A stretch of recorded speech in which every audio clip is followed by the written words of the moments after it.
주는 계신 곳 하늘에서 들으시고 사하시며 각 사람의 마음을 아시오니 그들의 모든 행위대로 행하사 갚으시옵소서.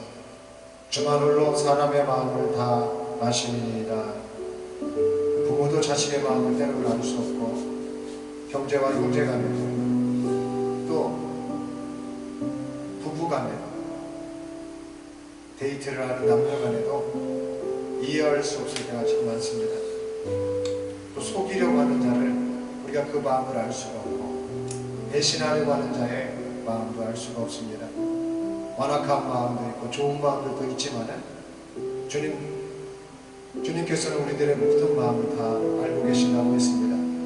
특별히 이 시간 예배 가운데 불러주셨사오니 분주한 마음, 또 속상한 마음, 고민하는 마음, 여러 가지 상한 마음, 죄로 인하여 무거운 마음, 또 소망하는 마음, 새롭게 되고자 의지를 북돋는 마음, 다양한 마음들이 있을 줄로 압니다. 무엇보다도 저 천국을 사모하는 마음, 주 예수님과 연결되고 싶은 마음들이 될 수 있게 도와주시고 죄를 끊어낼 수 있는 마음으로 주님 축복하여 주시옵소서. 주님은 우리의 마음을 보신다고 했습니다. 마음을 아신다고 했습니다. 그 마음을 기름 부어주신다고 했습니다. 주님 이 시간에 이 예배의 자리에 이 찬양하며 나아가는 이 순간에 저희의 마음을 만져 주시옵시고 마음을 올려드리는 이 예배를 받아 주시옵소서. 예수님의 이름으로 기도드리옵나이다. 아멘.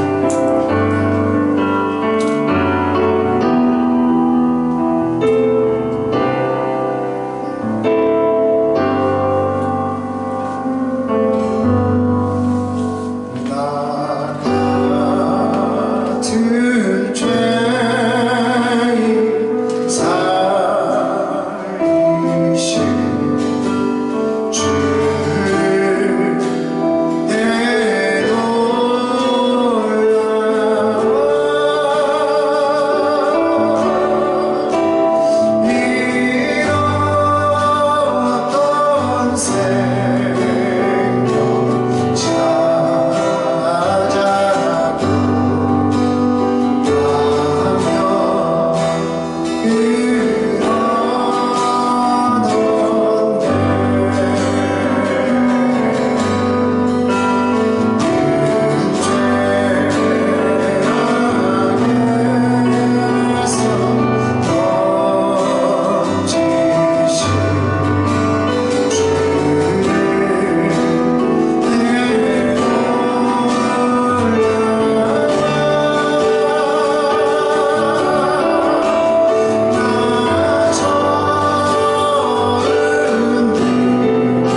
찬양하겠는데, 우리가 병원에 갈 때 어떻습니까? 병원에 갈 때 내가 아파요.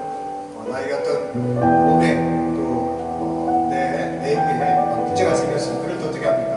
우리가 정신에 문제가 생겨도 다 병원을 찾아요. 병원을 찾아서 일단 내 속사정을 다 말합니다. 내가 어떻게 어디가 좀 이상해서 왔습니다. 그렇죠? 의사 선생님, 제가 이 부분이 조금 안 좋은 것 같은데 좀 진찰 좀 해주시죠. 그래서 과학적인 방법도 우리가 때로는 씁니다.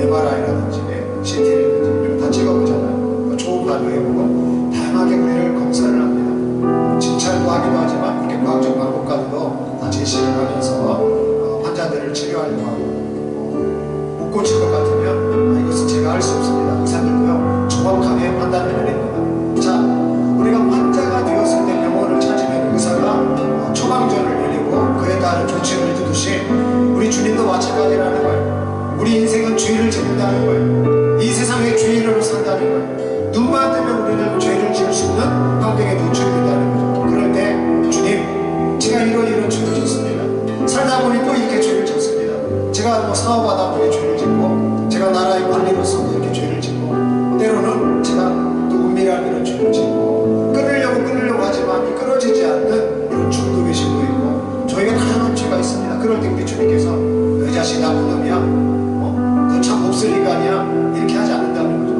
마치 의사처럼, 그래, 그렇게 왔니? 난 널 그래도 사랑한단다. 그 죄를요 아파하시고 그 죄를 치료해 주시기 원하신다는 거예요. 우리의 인내하신 구세주여, 그 주님의 인내, 인자하신 사랑의 그 주님 앞에 이 시간 이 찬양 한번 더 부르시고, 주님, 저의 죄를 용서해 주세요. 저의 죄를 끊을 수 있도록 도와주세요. 제가 이 죄에서 이길 수 있게 도와주세요. 제가 죄의 사람으로 살지 아니하고 의의 사람으로 살고 믿음의 사람으로 살고 주님이 인정하는 사람, 주님이 찾으시는 사람, 주님이 원하시는 사람 되게 해달라고 이 시간을 함께 기도하기 원합니다.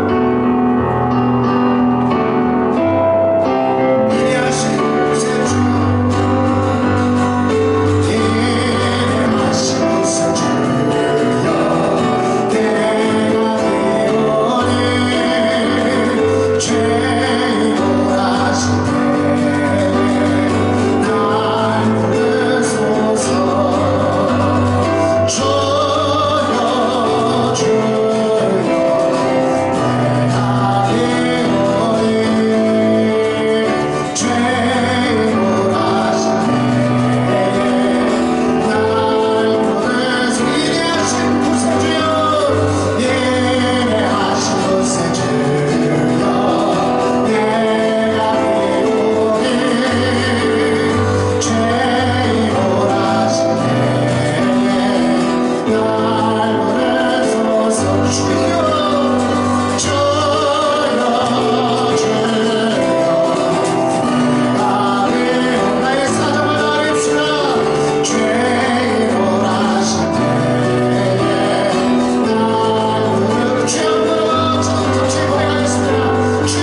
그분 잘 본다고 소문나가지고요, 그분 앞에만 가서 우리가 칭찬받으려고 하고 병을 낳으려고 합니다.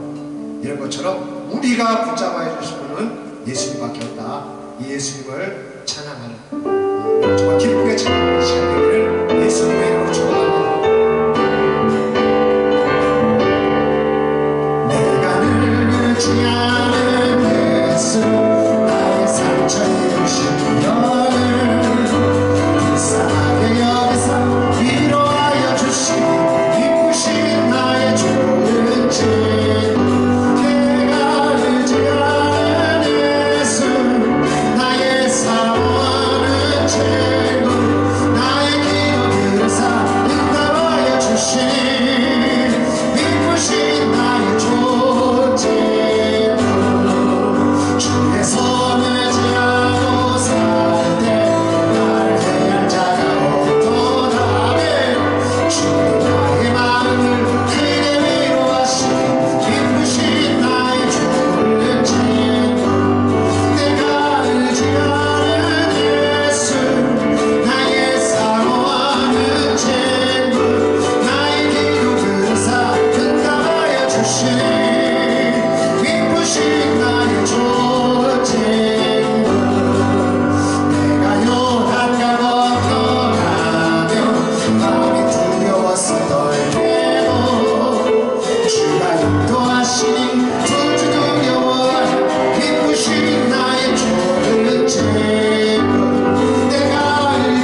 기도드리겠습니다.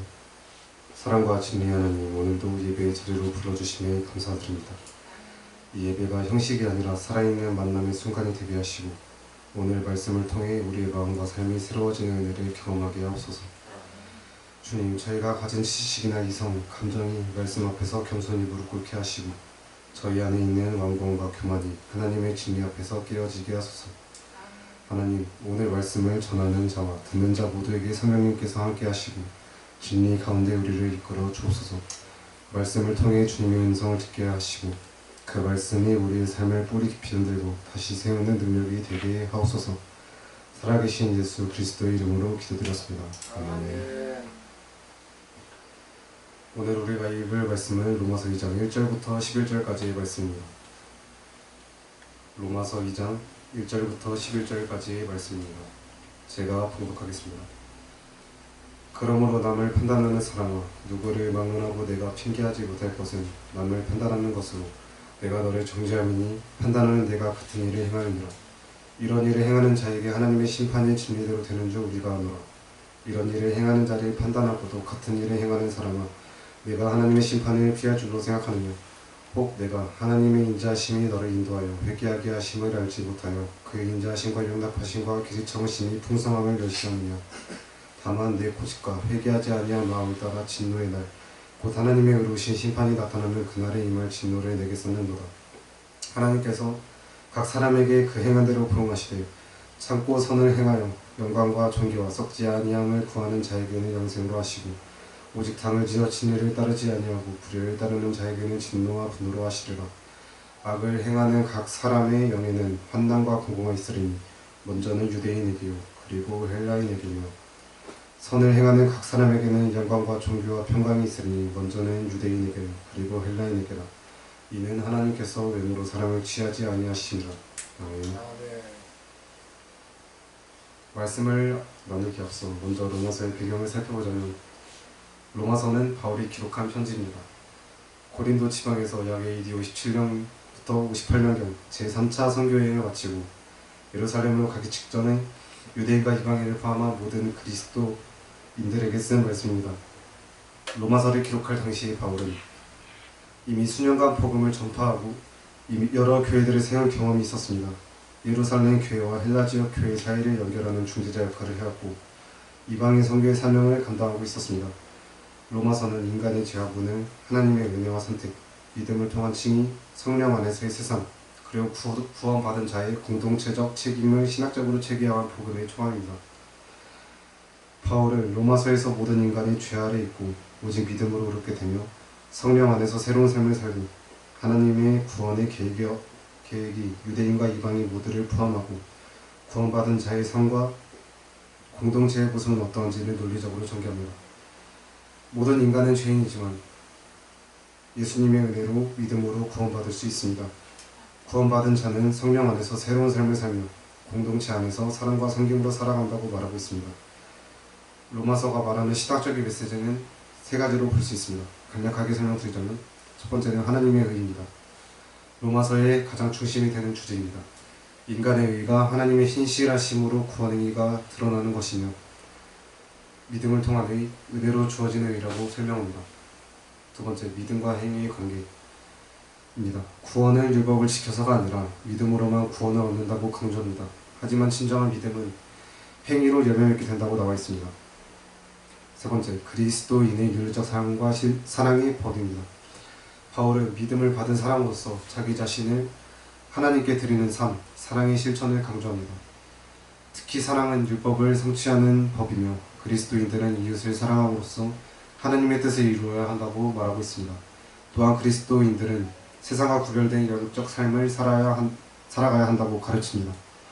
복음은 단순한 개념이 아니라 우리가 살아가는 세상 속에서 반드시 구체적인 삶으로 드러나야 합니다. 그렇다면 지금 저희가 살고 있는 이 시대는 과연 이 복음 앞에 어떻게 서 있는 걸까요? 이 복음의 메시지를 가지고 오늘 우리가 살아가는 이 시대를 가만히 들여다보면 안타깝게도 참 다른 모습들이 많이 보입니다. 요즘 우리 한국 사회를 보면 개인주의가 점점 더 깊어지고 있다는 것을 느낍니다. 저도 그렇지만 제 일과 제 생활이 가장 중요하고 남의 일은 관심 없고 관심을 가지고 싶지도 않고 누가 넘어져도 괜히 도왔다가 피해만 본다는 마음이 먼저 앞서는 것 같습니다. 그래서 그런지 사랑이 식어질 시대라는 말도 이제는 익숙하게 들리는 것 같습니다. 그런데 이상하게도 이렇게 남을 외면하면서도 비난과 정죄는 점점 더 날카로워지고 있습니다. 자기 삶의 기준으로 남을 평가하고 실수한 사람을 끝까지 몰아붙이곤 합니다. 심지어 교회 안에서도 나는 그래도 저 사람보단 낫지 하는 마음이 슬며시 고개가 들 때가 많은 것 같습니다. 인터넷을 통해서도 누구를 향한 비판과 정죄가 끊이지 않습니다. 연예인, 정치인, 유명인들에 대한 비판은 하루가 멀다 하고 쏟아지고 인터넷 댓글창에서는 내가 재판관이 된 것처럼 사람들의 삶을 단정짓는 글들이 넘쳐납니다. 그런데 가만히 들여다보면 정죄의 대상이 되었던 사람이 아니라 정죄했던 사람들이 다시 비판받는 일이 반복됩니다. 사람은 불완전하기에 정죄하는 자도 또 다른 죄인임을 드러낼 수밖에 없는 것 같습니다. 바울은 오늘 로마서 본문에서 그런 사람들에게 단호하게 말합니다. 남을 판단하는 사람아 너도 똑같다. 하나님은 외모로 사람을 취하지 않으시며 우리 모두의 중심을 보신다고 말이죠. 오늘 이 말씀은 정죄로 가득한 세상 속에서 우리 그리스도인들이 진짜 회개와 사랑의 자리로 다시 서야 한다는 도전을 주는 것 같습니다. 너는 과연 다르냐? 이 질문은 우리 그리스도인들에게도 깊이 던져야 할 질문이라고 생각합니다. 오늘 본문에서의 하나님의 모습은 세 가지로 볼 수 있습니다. 첫 번째, 하나님은 공의로우시고 정죄하지 않으시는 하나님이십니다. 공의로우시면서 정죄하지 않으신다는 것은 하나님은 죄에 대해 공의롭고 엄정하시지만 동시에 정죄로 끝내지 않으시고 회복과 용서의 길도 열어두신다는 의미입니다. 잘못된 것을 그냥 두는 것이 아니라 그분의 공의로 바로잡으시되 정죄가 아닌 은혜로 다가오신다는 것을 말이죠. 바울은 남을 정죄하면서 자신을 의롭다고 생각하는 사람들에게 말합니다. 포스트 모던 사회를 살아가는 오늘 우리에게도 해당되는 말인 것 같습니다. 포스트 모던이라는 뜻은 모던, 영어로 근대, 이후를 뜻하는 말로 20세기 후반부터 본격적으로 등장한 시대 정신입니다. 절대적인 진리나 이성, 권위를 믿지 않고 개인의 다양성과 감정, 상대성을 중시하는 사회를 말합니다. 바로 오늘날 현대 사회이죠. 너와 나의 진리는 다를 수 있다. 내가 느끼기에 맞으면 맞는 것이다. 절대적인 옳고 그름이 없고 상황에 따라서 달라지는 것. 제도, 권위, 종교까지 의심받는 요즘 시대입니다. 하지만 바울은 말합니다. 내가 판단하는 그것으로 내 자신을 정죄하는 것이다. 이 말씀은 오늘날 우리도 깊이 생각해 보아야 할 말씀인 것 같습니다. 내가 정죄하는 기준이 사실은 하나님 앞에서 나 자신을 드러내는 거리라는 것을 알아야 합니다. 우리는 모두 하나님 앞에서 평등합니다. 우리는 우리의 모습을 점검해 보아야 하고 그러지 않도록 노력해야 하는 것 같습니다. 잠언 21장 2절에도 보면 이런 말씀이 있습니다. 사람의 행위가 자기 보기에는 모두 정직하여도 여호와는 마음을 감찰하시느니라. 아멘. 사람은 자기 눈에 괜찮다고 생각하지만 하나님은 우리의 속마음을 보신다는 것이죠. 바울은 여기서 멈추지 않습니다. 단순히 정죄하지 말라고 경고하는 데서 끝나지 않고 왜 우리가 남을 정죄하기 전에 자신부터 돌아봐야 하는지 그 하나님의 마음과 성품을 더 깊이 보여줍니다. 바로 하나님의 인자하심과 오래 참으심입니다. 두 번째 하나님의 모습은 하나님은 인자하시고 기다리시는 하나님이십니다. 바울은 하나님의 인자하심을 강조합니다. 하나님은 우리를 심판하지 않으시고 기다리시고 참으시며 그 은혜로 우리를 회개로 이끌어 가십니다. 그럼에도 불구하고 많은 사람들이 하나님의 은혜와 참으심을 당연한 것으로 여기는 것 같습니다. 그렇기에 우리는 회개할 기회를 미루게 되고 결국 하나님의 인자하심을 당연하게 여깁니다. 결국 스스로 악을 쌓게 되는 결과를 낳게 되는 거죠. 하나님이 우리에게 기회를 주시는 이유는 우리의 마음을 회개로 이끌기 위해서라고 생각합니다. 오늘 우리가 눈을 떠서 하루를 살아가는 것, 반복되는 일상이 그냥 당연하다고 생각할 수도 있지만 절대 그렇지 않습니다. 저 또한 주어진 하루를 후회 없이 최선을 다해서 주님 뜻대로 살지 못합니다. 그러나 하나님은 우리에게 하루하루의 기회를 주시고 그 기회 속에서 회개하며 나아갈 수 있도록 기다리시는 분이십니다. 우리는 하나님이 주신 회개의 기회를 가볍게 여기고 있는지는 않은지 생각해 보셨으면 좋겠습니다. 전도서 8장 11절도 보면 이렇게 말합니다. 악한 일에 관한 징벌이 속히 시행되지 아니하므로 인생들이 악을 행하는 데에 마음이 담대하도다. 아멘. 로마서 2장 4절부터 5절까지의 내용과 똑같습니다. 하나님은 회개의 기회를 주시되 그 기회를 무시하고 외면하는 자들에게는 마침내 심판으로 응답하시는 분입니다. 바울은 그래서 이렇게 말합니다. 결국 이 회개하지 않는 삶은 하나님의 진노를 쌓는 결과를 가져온다고 분명하게 말하고 있습니다. 그러나 하나님은 자비하시고 인자하시기에 세 번째 하나님의 모습에서 이 부분을 알 수 있습니다. 세 번째 하나님의 모습은 공평하시고 각 사람에게 행한 대로 부응하시는 하나님이십니다. 바울은 하나님이 각 사람에게 행한 대로 부응하신다고 말합니다. 하나님은 공평하시고 정의로우시며 각 사람의 중심을 보십니다. 진정한 믿음은 반드시 삶의 열매로 나타나야 합니다. 여기서 중요한 것은 행한 대로 부응하시다는 것이 하나님께서 우리에게 주시는 공이라는 점입니다. 우리의 행위가 세상의 기준이 아니라 하나님의 기준에 맞춰 평가된다는 사실입니다. 하지만 바울은 하나님은 자비로우시기 때문에 회개를 통한 구원의 길을 주신다는 점을 분명히 합니다. 그렇기 때문에 우리에게는 심판보다 더 중요한 회개의 기회가 주어집니다. 하나님은 공평하고 정의로운 심판자이십니다. 하나님은 악을 행하는 자를 진노로 부응하시지만 선한 일을 행하는 자에게는 영생을 주신다고 말씀하십니다. 하나님은 심판을 내릴 때 외적인 행동뿐 아니라 마음의 동기와 깊은 의도를 살펴보신다는 점을 우리에게 가르쳐주고 있습니다. 우리는 우리의 삶을 하나님 앞에서 진지하게 돌아보고 있는지, 나의 행위가 진정 하나님의 뜻과 일치하는지 돌아보며 회개의 마음을 갖는 것이 중요하다고 생각합니다. 전도서 12장 13절부터 14절까지의 말씀을 보면 하나님을 경외하고 그의 명령을 지킬지어다. 이것이 사람의 본분이니라. 하나님은 모든 행위와 모든 은밀한 일을 심판하시리라. 아멘. 하나님의 공의는 단순히 우리를 두렵게 만드는 차가운 심판이 아닙니다. 하나님의 공의는 죄를 결코 가볍게 여기지 않으시고 모든 불의를 반드시 바로잡으시는 거룩한 성품입니다. 하나님의 공의는 우리를 정죄하여 버리기 위한 것이 아니라 오히려 그 공의 안에서 참된 회복과 구원을 이루시기 위한 은혜의 통로입니다. 하나님은 십자가를 통해 그 공의를 완전히 이루셨고 예수 그리스도 안에서 죄를 심판하시면서도 동시에 죄인을 용서하시는 은혜를 보여주셨습니다. 그러므로 하나님의 공의는 무섭기만 한 것이 아니라 그 안에서 하나님의 사랑과 긍휼 그리고 우리를 향한 회복의 뜻이 담겨있는 복된 공의입니다. 오늘 본문에서 바울은 남을 정죄할 자격이 없다고 말하고 있습니다. 잠언이 말하듯 하나님은 마음을 감찰하시고 각 사람의 행위대로 갚으시는 분이십니다. 전도서가 고백하듯 이 헛된 세상 속에서도 우리는 결국 하나님의 심판대 앞에 서게 될 수밖에 없습니다. 로마서가 말하듯 그 하나님이 오늘도 우리를 정죄하려는 것이 아니라 회개로 부르기 위해 오래 참으신다고 말하고 있습니다. 그러므로 사랑하는 여러분, 하나님을 경외함으로 우리 자신을 돌아보고 진실한 믿음과 회개의 길을 걸어가기를 바랍니다. 우리는 모두 하나님의 은혜 안을 살아가며 그 은혜로 인해 회개와 변화의 길을 걸어가고 있습니다. 하나님은 오늘도 우리에게 회개의 기회를 주시며 기다리고 계십니다. 하나님은 편애하지 않으시고 공평하시며 우리의 중심을 보시는 분이십니다.